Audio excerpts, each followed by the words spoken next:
गुरु ऋण, इसके साथ हमारे ऊपर प्रकृति का भी ऋण है। हम सब कुछ प्राप्त करते हैं, हम क्या देते हैं, इसलिए हमको भी देना सीखना चाहिए। अगर हमने नहीं दिया, सारा का सारा हम शोषण करते रहे तो आगे आने वाली पीढ़ी हमको गालियां देगी कि ये सारे के सारे लोग नाकारा थे, खा पी करके चले गए। हमको जैसे लोगों ने दिया, विद्यालय दिया, सड़क दिया, हरा भरा भारत दिया, बुंदेलखंड दिया, हम आगे वाले लोगों को उससे बढ़ करके दें तो अच्छा रहेगा। तो इस तरह से कुल मिलाकर के अर्थायाम, जैसे न कम लेंगे न कम देंगे, जितनी हमें आवश्यकता है उतना कमाएंगे, जितनी हमें आवश्यकता है उतना खर्च करेंगे, ज़्यादा खर्च नहीं करेंगे, ज़्यादा कमाएंगे नहीं। मतलब खर्च और कमाई दोनों बराबर होना चाहिए। उसी तरह से जितना हम लेते हैं, अगर नहीं लेंगे तो ऋण नहीं होगा। तो उस ऋण को चुका करके जाएं। अगर ऋण नहीं हमने चुकाया तो फिर हम ऋणी होकर के जाएंगे और आगे आने वाली पीढ़ी की अपशब्द करेगी हम। तो हम आगे वाली पीढ़ियों के लिए, अपने संस्कृत के लिए, सभ्यता को बचाने के लिए हमको भी अपने प्रकृति को कुछ देना पड़ेगा और देना प्रारंभ करें, तभी ठीक रहेगा।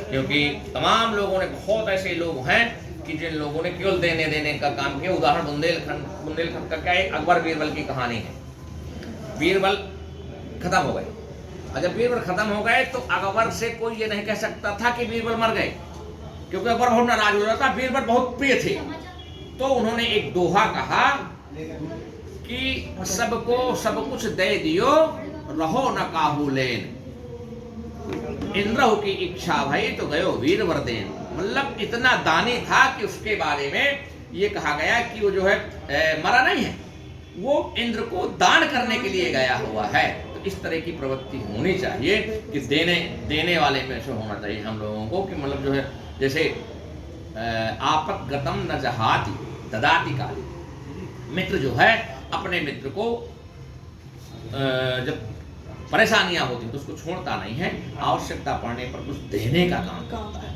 तो हम भी कुछ प्रकृति को दें, कुछ इस विश्व को दें। सब कुछ राष्ट्र में देता है, सब कुछ हम तो भी कुछ देना सीखें। इसे प्रकृति हमें सब कुछ देती है, उसकी रक्षा करना सीखें। ये मेरा एक नई थीम है कि मतलब हम लोगों के बीच में वृक्षारोपण की बात, पानी की बात, जलवायु की बात और ये सारा का सारा जीव जंतुओं की बात, एटमॉस्फेयर की बात, अगर ये सब हम नहीं बचाएंगे तो हम आगे क्या दे करके लोगों को जाएंगे। और इस संसार को ऑक्सीजन की कमी पड़ने लगी, अब ऑक्सीजन बिकने लगी, पानी बिकने लगा। ये सब इतना प्रदूषण ना होता तो पानी क्यों बिकता, ऑक्सीजन की कमी ना होती तो ऑक्सीजन के चैम्बर क्यों बनते। तो ऐसा ना हो कि हम हिंदुस्तान में ऑक्सीजन के चैम्बर बनने लगे। इसलिए हम लोगों को बहुत काम करना चाहिए, पानी की कमी न होने पाए। जैसे गांव पहले पूर्वजों ने हमारे पानी की कमी को दूर करने के लिए हर गांव के चारों तरफ तालाब हुआ करते थे, लेकिन हम लोभी होकर के मकान बना डाला, उनको कंक्रीट में बदल दिया और आज पानी का स्रोत जमीन का समाप्त होने जा रहा है। इसके दोषी हम हैं। तो हम अपने उस गलतियों को ठीक करने का काम करें तो ज़्यादा अच्छा रहेगा।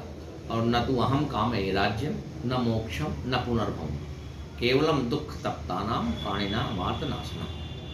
हमें राज्य नहीं चाहिए, हमको मोक्ष नहीं चाहिए, न हमें पुनः जीवन चाहिए। हमें तो केवल एक बात चाहिए कि संसार के जितने प्राणी हैं उनका दुख समाप्त हो जाए। बिल्कुल सर।